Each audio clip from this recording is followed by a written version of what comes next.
आज हम पाठ बाल गोविंद भगत के पाठ से अतिरिक्त जो प्रश्न हैं उन पर चर्चा करते हैं, जिसके अंतर्गत पहला प्रश्न है, लेखक बाल गोविंद भगत को गृहस्थ साधु क्यों मानता है? पाठ के आधार पर स्पष्ट कीजिए। बाल गोविंद भगत जी घर परिवार वाले गृहस्थ आदमी थे। उनके परिवार में उनका बेटा और एक पतोहू थी।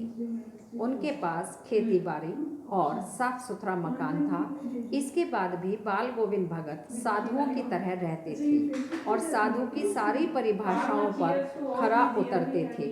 इसलिए लेखक ने भगत को गृहस्थ साधु माना है। दूसरा प्रश्न आता है, भगत अपनी सब चीज साहब की मानते थे। उदाहरण सहित स्पष्ट कीजिए। बाल गोविंद भगत अपनी सब चीज साहब की मानते थे और इसका उदाहरण यह है कि उनके खेत में जो कुछ भी पैदा होता था वह उसे सिर पर लादकर साहब के दरबार में ले जाते थे, अर्थात कबीर दास जी के मठ में ले जाते थे और वहाँ उसे भेंट स्वरूप रख लिया जाता था और उन्हें वापस जो प्रसाद स्वरूप दिया जाता था उसी में वे गुजर बसर करते थे। लेखक बाल गोविंद भगत को गृहस्थ साधु मानते थे, पर वह भगत के किस अन्य गुण पर मुग्ध थे और क्यों?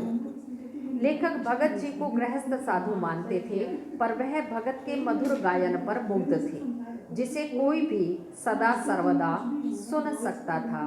वे कबीर के सीधे साधे पद गाते थे, पर उनके कंठ से लय तालबद्ध होकर जब वे स्वर निकलते थे तो सजीव हो उठते थे। नेक्स्ट प्रश्न आता है, बाल गोविंद भगत के संगीत को जादू क्यों कहा गया है? बाल गोविंद भगत जी का संगीत हर आयु वर्ग के लोगों पर समान रूप से प्रभाव डालता था। उनका स्वर अचानक एक मधुर स्वर तरंग झंकृत सी कर देने वाला होता था। उनके मधुर गायन को सुनकर बच्चे झूम उठते थे। मेड़ पर खड़ी औरतें उनके होंठ कांप उठते थे, गुनगुना उठते थे। हलवाहों के पैर एक अलग ताल से उठने लगते थे और रोपनी करने वालों की उंगलियां एक अलग ही क्रम से उस संगीत के साथ चलने लगती थी। नेक्स्ट प्रश्न आता है, भगत प्रभातियां किस महीने में गाया करते थे? उनके प्रभाती गायन का वर्णन कीजिए। भगत जी कार्तिक से फाल्गुन मास महीने तक प्रभातियां गाते थे।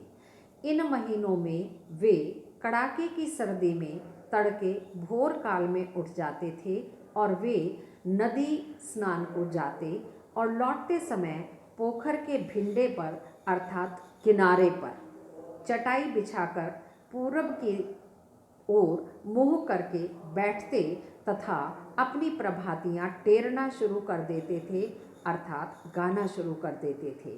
गाते गाते वे इतने सुरूर और उत्तेजना से भर जाते थे कि उनके मस्तक पर श्रम बिंदु तक छलक उठते थे। नेक्स्ट प्रश्न आता है, भगत का आंगन नृत्य और संगीत से किस तरह ओतप्रोत हो उठता था? गर्मियों में भगत और उनकी प्रेमी मंडली आंगन में आसन जमा कर बैठ जाते।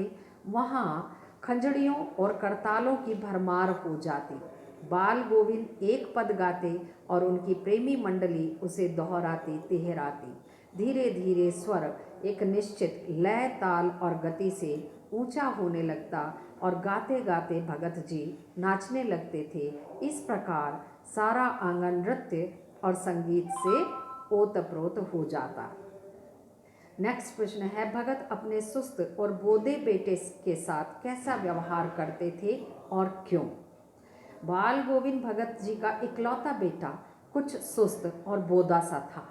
भगत जी का ऐसा मानना था कि इस प्रकार के लोगों पर ज़्यादा ध्यान देना चाहिए, अर्थात अधिक निगरानी करनी चाहिए और साथ ही प्यार भी करना चाहिए, क्योंकि इस प्रकार के लोग निगरानी और मोहब्बत के ज़्यादा हकदार होते हैं।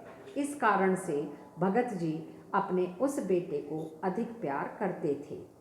नेक्स्ट प्रश्न है, पुत्र की मृत्यु के अवसर पर भगत अपनी पतोहू को परंपरा से हटकर कौन से कार्य करने को कह रहे थे और क्यों?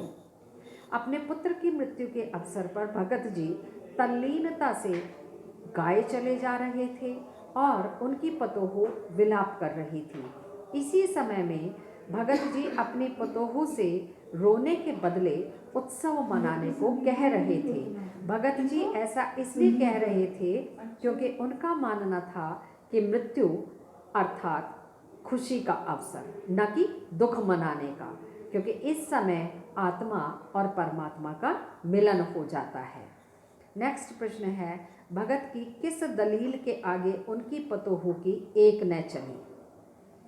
भगत ने अपने बेटे की श्राद्ध की अवधि खत्म होते ही अपनी पतोहू के भाई को बुलवाया और उसे यह आदेश दिया कि इसकी दूसरी शादी करवा देना।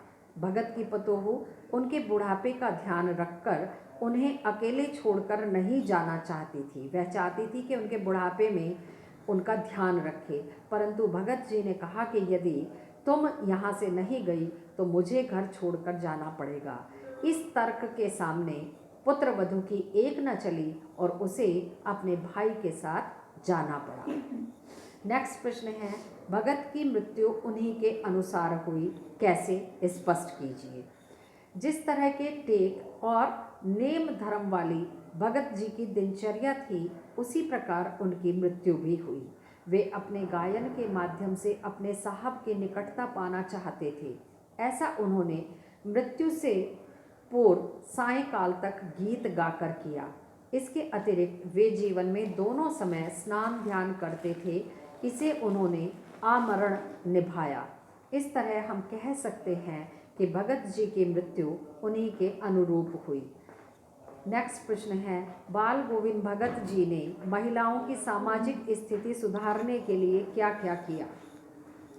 बाल गोविंद भगत जी ने महिलाओं की सामाजिक स्थिति सुधारने के लिए 2 कार्य किए।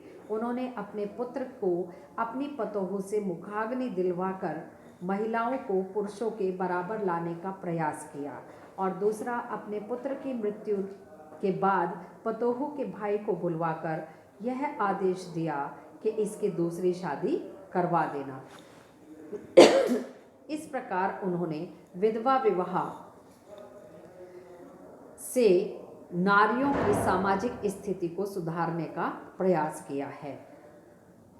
लास्ट, बाल गोविंद भगत अपने साधु और गृहस्थ होने का स्वाभिमान कैसे बनाए रखते थे? उनकी गंगा स्नान यात्रा के आलोक में स्पष्ट कीजिए। बाल गोविंद भगत प्रतिवर्ष अपने घर से 30 कोस दूर गंगा स्नान को जाते थे। इस यात्रा में 4-5 दिन उन्हें लग जाते थे। भगत जी इतने स्वाभिमानी थे कि पैदल आते जाते थे, किंतु किसी का सहारा नहीं लेते थे।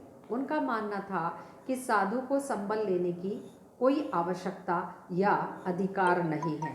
इसी प्रकार वे रास्ते में उपवास कर लेते, पर किसी से मांग कर नहीं खाते थे, क्योंकि उनका कहना था कि वे गृहस्थ हैं, इसलिए किसी से भिक्षा क्यों मांगे। इस प्रकार उन्होंने साधु और गृहस्थ होने के स्वाभिमान को बनाए रखा। आज ये पाठ हमारा यहीं पूर्ण हो जाता है, और अगले अंक में एक नए पाठ के साथ, नए विषय के साथ आपके समक्ष आऊँगी। धन्यवाद।